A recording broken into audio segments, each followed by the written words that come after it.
శ్రీ గణేశాయ నమః. నిన్న శివానంద లహరి 74వ శ్లోకం వివరణ మనం చెప్పుకున్నాం. అయితే దీనిలోని కొంత తాత్విక ఆధ్యాత్మిక విశ్లేషణ కొన్ని శబ్దాలకు ఇవాళ మనం చూడాలి. అవి చూసే ముందర ఆ శ్లోకం ఒక్కసారి చూసి సంగ్రహంగా భావం కూడా ఒక్కసారి మళ్ళీ పునశ్చరణ చేసుకుందాం. శ్లోకం: ఆశాపాశక్లేశదుర్వాసనాది భేదోద్యుక్తైర్దివ్యగంధైరమందైః ఆశాశాటీకస్య పాదారవిందం చేతః పేటీం వాసితాం మే తనోతు.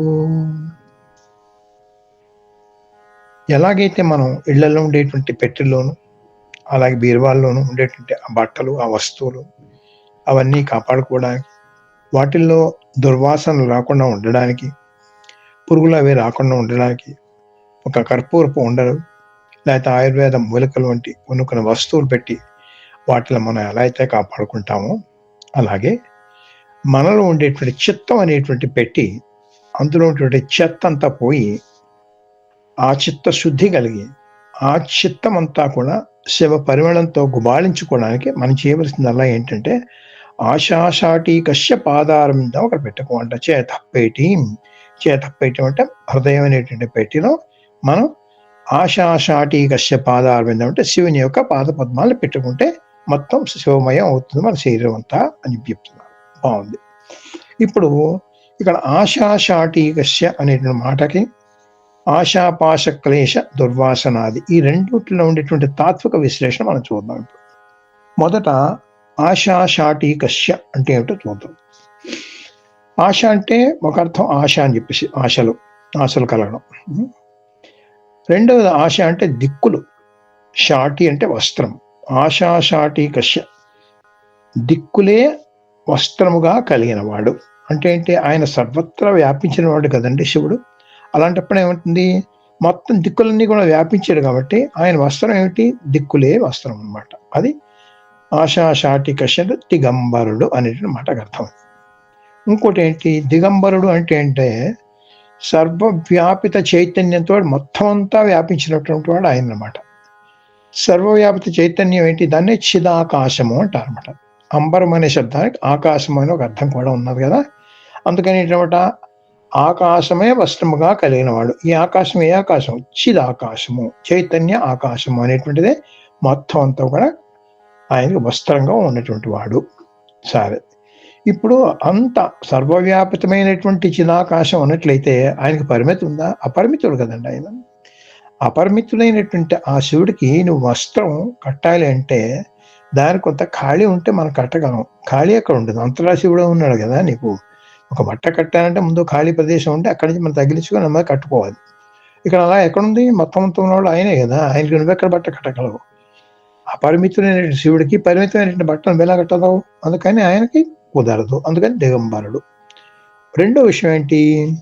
ఆయన సాక్షాత్ అగ్నిస్వరూపుడు, జ్యోతిర్మయుడు. అగ్నికి ఎవరైనా బట్ట కట్టగలరండి? చెప్పండి.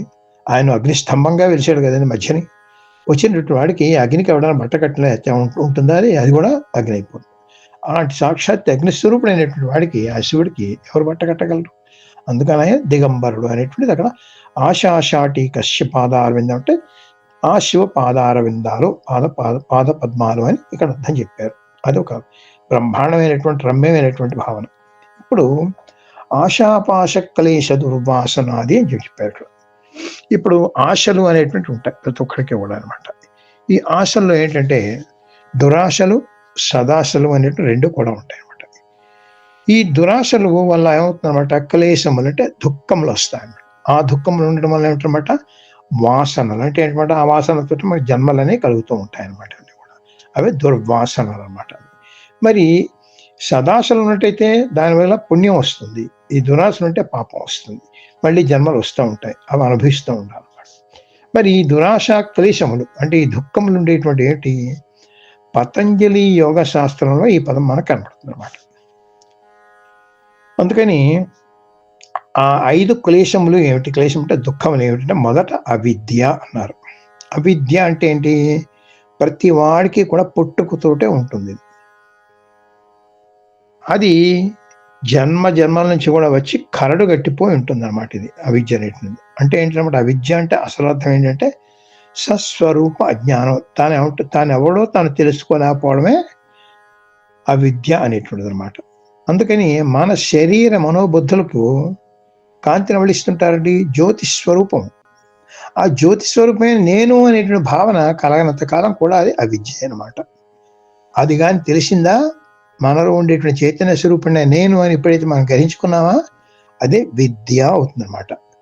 అందుకని తాను కాని దాన్ని తాను అనుకోవడమే అవిద్య. ఇది మొదటి దుఃఖం అన్నమాట. దీనివల్ల ఏమవుతుంది, నేను ప్రపంచం, నేను దేహం, నేను శరీరం, ఇది నా వాడు, నాది అనేటువంటి వాడు సతమతం అవుతూ ఉంటాడు. అది అవిద్య. తర్వాత రెండవది క్లేశం ఏంటంటే అస్మిత. అంటే ఏంటి, దేహభావంతో తన ఉనికిని చెప్పుకోవడం. ఇవ్వడు రా అంటే దేహం చూపిస్తాం, అంతే కదండి. నేను ఫలానా అని చెప్తుంటాం అనమాట. ఎందుకంటే దేహమే అంతా అనుకోవడం, ఈ దేహంతో పాటు ఈ ప్రపంచం అంతా కూడా అనుకోవడం, ఈ ప్రపంచంలో ఆస్తిపాస్తులు నావే అనుకోవడం, ఇదంతా కూడా అస్మిత అని చెప్పి అంటారు అనమాట. 3 రాగం. అంటే ఏంటంటే ఇష్ట విషయాల మీద అనురక్తి అనమాట, అటాచ్మెంట్ ఉంటుంది అనమాట. మన ఇష్టమైన దాని మీద ఇంకా దాని మీదే వెంపర్లాడడం అనమాట, అది రాగం. ద్వేషం, ఇష్టం లేని వాటి మీద అప్రీతి అనమాట. అంటే ఈ రాగ ద్వేషాలు బయట ప్రపంచ తాదాత్మ్యంతో కలుగుతున్నాయి అనమాట. అంతే కదా, ఎప్పుడు కూడా మనం బయట వస్తువుల గురించి చూస్తున్నాం, దాంతో ఒకటి ఇష్టమని ఒకటి అయిష్టమని మనకు వస్తాం అనమాట. అందుకని ఈ రాగద్వేషాలు తొలగితే కానీ లోపల ఉండేటువంటి ఈశ్వరుడు మనకి కనబడడు. ఎందుకంటే నువ్వు బయట చూస్తున్నావు కదా. అందుకని ప్రమేంది అవిద్య, అస్మిత, రాగ ద్వేషాలు అనేటువంటి మనం చెప్పుకున్నాం. తర్వాత అభినివేశం అని ఇంకొకటి ఉంది. అంటే ఏంటంటే వ్యర్థమైన పనులు చేస్తూ, అంటే పనికిరాని పనులు అనమాట చేస్తూ, ఇది నేను చేయకపోతే ఏమైపోతూ ఉంటుందో, ఎవరు ఏమనుకుంటారో అని దాని మీదే అంటి పెట్టుకుని దానిలోనే మునిగిపోయి ఉండడం అనమాట.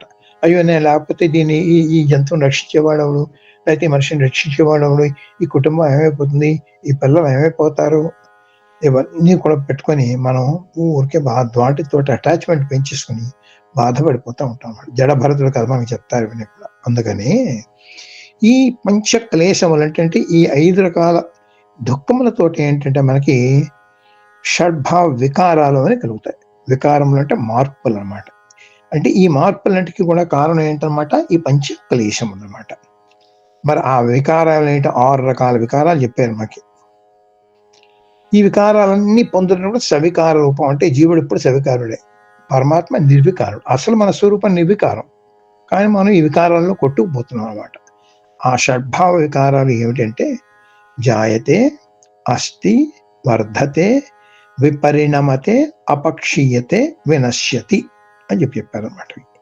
అంటే ఏంటంటే జాయతే అంటే పుట్టడం, అస్థి అంటే ఉండడం, వర్ధత అంటే పెరగడం, విపరిణమతే అంటే మార్పు చెందడం, అపక్షీయతే అన్నట్టు కూడా మళ్ళీ కృషించడం, తర్వాత వినశ్యతి నశించడం. ఈ విధంగా ఈ పుట్టడం, ఉండడం, పెరగడం, కృషించడం, మార్పు చెందడం, నశించడం అనేటువంటి ఈ షడ్భావ వికారాలు కూడా జీవితంలో ప్రతి ఒక్కడు పొందుతూ ఉంటాడు.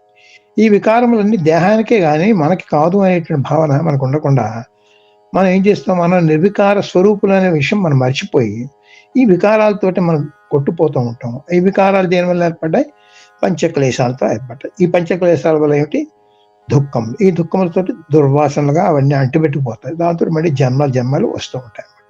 ఇవన్నీ తొలగాలి అన్నట్లయితే మనం చేయవలసినటువంటిది ఏంటి, మన చిత్తం అంతా మనంతా కూడా ఈ రకమైనటువంటి దుఃఖాలతోటి దుర్వాసనతోటి నిండిపోయింది. ఇదంతా తొలగాలి అన్నట్టయితే ఆ పరమేశ్వర పాదాలను ఎప్పుడు స్మరిస్తూ అది కానీ నీ హృదయంలో పెట్టుకున్నట్లయితే ఎప్పుడు కూడా అది మొత్తం హృదయం అంతా కూడా శివమయం అవుతుంది, శివ పరిమళంతో గుబాళిస్తుంది. అందుకని అటువంటి భావన నాకు కలిగినప్పుడు ఏమవుతుందంటే మన హృదయం చిత్తశుద్ధి కలుగుతుంది. అటువంటిది ఆ పరిస్థితి మనం పొందాలి అని చెప్పేసి ఈ శ్లోకంలో బ్రహ్మాండమైనటువంటి సందేశం ఇచ్చినటువంటి ఆ శంకర భగవత్పాదకు ఒకసారి నమస్కారం చేస్తూ మనం తర్వాత 75వ శ్లోకం రేపు చూద్దాం. ఓం నమ శివాయ. శంకర సాక్షాత్. మన మోహనవాణి కార్యక్రమాలు మీకు నచ్చినట్లయితే వెంటనే ఒక లైక్ చేయండి, అలాగే కామెంట్ చేయండి, ఎక్కువ మందికి షేర్ చేయండి. సబ్స్క్రైబ్ చేసుకోకపోతే వెంటనే మన ఛానల్కి ఇప్పుడే సబ్స్క్రైబ్ చేసుకోండి. ధన్యవాదాలు.